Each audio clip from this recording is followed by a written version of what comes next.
सच्चाई सच छुपने नहीं देंगे। अस्सलाम वालेकुम, आदाब। मैं हूं हाफिज गुलाम सरवर और आप देख रहे हैं देश की सच्चाई। उत्तर प्रदेश में चुनाव होने वाले हैं और आए दिन नए नए प्रकार के गठबंधन तैयार हो रहे हैं।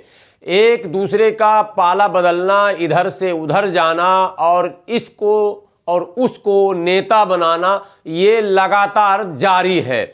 लेकिन इस बीच कई ऐसी तंजीमें हैं जो कई पार्टियों को मुत्तहिद करके एक बेहतर लाहे अमल तैयार करने की कोशिश में लगी हुई है। जी हाँ, उसमें सरे फहरिस्त नेशनल इत्तेहाद मंच का नाम आता है, जो गुज़श्ता 2012 से अब तक लगातार छोटी छोटी मुस्लिम पार्टियों को एक छतरी के नीचे लाकर और एक ऐसी पॉलिसी बनाने की कोशिश कर रही जिसमें सेकुलर पार्टियों पर सीधे सीधे दबाव बनाया जाए और शर्तों के साथ सरकार बनाया जाए। बस ये कोशिश लगातार चलती रही और पॉलिटिकल पार्टियों के कन्नी काटने का सिलसिला भी साथ साथ चलता रहा। बहरहाल पिछली तमाम कहानियां अपनी जगह है, लेकिन इस वक्त जो बड़ी खबर आ रही है वो लखनऊ से ये आ रही है कि नेशनल इत्तेहाद मंच के पूरी टीम जब लखनऊ पहुंची और उसने इत्तेहाद की आखिरी कोशिश में, आपको शायद सोशल मीडिया से भी और देश की सच्चाई की भी पल पल की नजर इस पर बनी थी, कई खबरें इस पर चल चुकी हैं। आपको यह पता होगा कि नेशनल इत्तेहाद मंच के कन्वीनर इस्माइल बाटलीवाला और उनके मुआविन अकबाल लोखंडवाला, ज़ीशान हैदर मलिक, डॉक्टर अफसर मंसूरी और इस तरह के कई और चेहरे जो इस्माइल बाटलीवाला के साथ साथ लगातार तमाम इन छोटी बड़ी पार्टियों को मुत्तहिद करने की कोशिश कर रही थी। और उनका यह कहना था कि अगर ये तमाम पार्टियां एक छतरी के नीचे आ जाएंगी तो जो सेकुलर पार्टियां हैं, सपा हो, बसपा हो, कांग्रेस हो, इनके साथ शर्तों के साथ हम फिर अलायंस करेंगे, एक बड़ा गठबंधन होगा और वोटों के बिखराव को रोका जाएगा और जो सरकारें बनेंगी उसमें हमारी शर्तें मानी जाएंगी। यानी मुसलमानों के रोजी रोटी, पढ़ाई लिखाई, दवाई और उनके भागीदारी का जो मामला है जिस पर लगातार सियासत की जा रही है, इसका हल अगर कहीं है तो वो हल यह है कि हम शर्तों की राजनीति शुरू करें। ये कोशिश चली रही थी और इस कोशिश की आखिरी कड़ी ये थी कि तमाम उन पार्टियों के दफ्तरों पर धरना देना है जो पार्टियां इत्तेहाद के रास्ते में रोड़ा बन रही हैं। और इस सिलसिले में पिछले महीने नेशनल इत्तेहाद मंच की टीम पहुंच गई लखनऊ।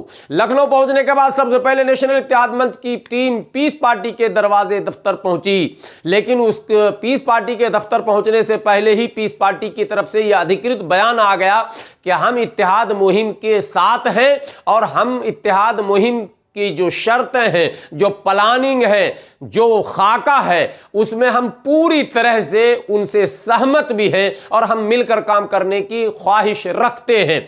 लेकिन उसके बावजूद भी इस्माइल बाटलीवाला ने यह कहा था कि जुबानी नहीं, आपको रिटन में यह बात लिख कर देनी होगी। तो पीस पार्टी और राष्ट्रीय उलमा काउंसिल और मुस्लिम मजलिस, इस तरह की और कई पार्टियों ने वाज़ाब्ता लिखकर इसमें अपनी सहमति जता दी कि हम इस इत्तेहाद मुहिम के कारवां को आगे बढ़ाना चाहते हैं और सभी पार्टियों को एक छतरी के नीचे लाने की जो कोशिश है हम उसकी हिमायत करते हैं, उसका समर्थन करते हैं। अब बारी थी ऑल इंडिया मजलिसे इत्तेहादुल मुस्लिमीन की। जी हां, MIM के नाम से प्रसिद्ध और कायदे मिल्लत का खिताब लिए हुए आली जनाब बैरिस्टर असदुद्दीन ओवैसी साहब के दफ्तर भी पहुंचे। नेशनल इत्तेहाद की टीम वहां जब दफ्तर पर पहुंची तो वहां सिर्फ एक कारिंदा यानी दफ्तर का काम करने वाला मौजूद था और उसने जो है वहां पहुंचे हुए तमाम लोगों को दफ्तर के बाहर ही रखा। बाद में प्रदेश अध्यक्ष शौकत अली से उस जो दफ्तर के अंदर बैठा हुआ अमला था उसने फोन पर बात की। वहां पहुंचने के बाद सबसे पहले यह हुआ कि नेशनल इत्तेहाद मंच के कन्वीनर इस्माइल बाटलीवाला मोबाइल से लाइव हुए। चूंकि सोशल मीडिया का जमाना है तो कौम को यह बताना है कि मैं जो कोशिश कर रहा हूं उसका पड़ाव यहां तक आ चुका है।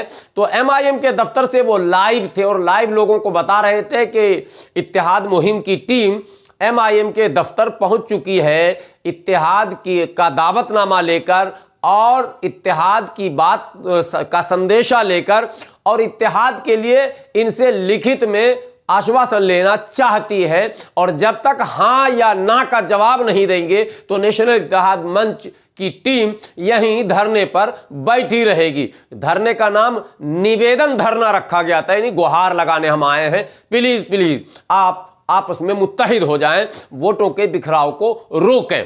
तो हुआ यूं कि साहब इधर इस्माइल बाटली वाला लाइव थे फेसबुक पर, और उधर उस दफ्तर में बैठे स्टाफ ने प्रदेश अध्यक्ष, चर्चित प्रदेश अध्यक्ष, बहुचर्चित प्रदेश अध्यक्ष एमआईएम के शौकत अली साहब को फोन लगाया। और शौकत साहब, जो आरोप है नेशनल इत्तेहाद मंच के कन्वीनर का भी आरोप है, उनके तमाम मुआविन का आरोप है, इकबाल लोखंडवाला से बात हुई, वीडियोस भी कुछ उन्होंने भेजे हैं, कुछ ऑडियो रिकॉर्ड्स भी भेजे गए हैं, और ये तमाम चीजें जमा की गई है, जिसमें आरोप जो है प्रथम दृष्टिया सच लगता है, यानी पहली नजर में ये लगता है कि जो इल्जामात लगाए जा रहे हैं उसमें बहुत ज्यादा दम है। नेशनल इत्तेहाद मंच की तरफ से जो इल्जामात लगाए जा रहे हैं एमआईएम के ऊपर, उसमें कितना दम दिख रहा, वो अब आप देखें कि शौकत अली ने उधर से गाली गलौज शुरू कर दिया। जी हां, गाली गलौज, और अगर साफ लफ्जों में कहे तो मां और बहन की गाली दी गई, और यह कहा गया धक्के मारकर निकालो इन लोगों को, और हम कोई बात इन लोगों से करना नहीं चाहते हैं। उसके बाद फिर 10-12 लोगों को फोन करके, मकामी एमआईएम के कार्यकर्ता को फोन किया गया, और शौकत अली ने उन लोगों को दफ्तर भेजा कि जाओ धक्के मारकर निकाल देना। लेकिन वो जो 10-12 लोग आए थे, वो तो हम और आप जैसे सुलझे हुए लोग ही होंगे। उन लोगों से जब इस टीम की बातचीत हुई तो उन लोगों ने कहा कि भाई आप जो पैगाम लेकर आए हैं वो तो सही है, ये तो ओवैसी साहब को मानना चाहिए, और ठीक है इस पर हम बात करेंगे, आप लोग अब जाइए और हम लोग शौकत साहब से बात करके और आगे के बारे में जो हमारा मामला होगा हम खुलासा करेंगे और आपको बाखबर करेंगे। लेकिन वो दिन है और आज का दिन है, अब तक किसी तरह की कोई बात पहल नहीं हुई। इस बीच एक नई खबर यह आ रही है कि अब नेशनल इत्तेहाद मंच की जो टीम है वो शौकत साहब के गांव, जी हां, प्रदेश अध्यक्ष जो शौकत साहब हैं उनके गांव आजमगढ़ जाने की तैयारी कर रही है। 15 दिसंबर का ऐलान किया गया है और उसमें यह लिखा जा रहा कि मैं हाथ और पैर तोड़वाने आ रहा हूं शौकत साहब। ये इस्माइल बाटली वाला साहब और उनकी टीम की तरफ से लिखा जा रहा, सोशल मीडिया पर वायरल हो रहा।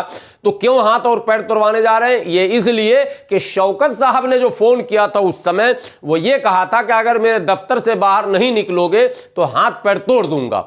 तो अब इन लोगों का कहना है कि दफ्तर से नहीं, अब तुम्हारे घर पर मैं आ रहा हूं और मैं देखना चाहता हूं कि तुम हाथ पैर कैसे तोड़ते हो, और तोड़ते भी अगर हो तो इत्तेहाद के लिए हमें अपना हाथ और पैर भी तोड़वाना मंजूर है। लेकिन अब सवाल यह पैदा होता है कि आखिर वो कौन सी ताकत है जो इत्तेहाद के ऊपर तकरीर करने वाली पार्टी है, और जिस पार्टी का नाम ही इत्तेहादुल मुस्लिमीन हो, वो इत्तेहाद से क्यों भाग रही है।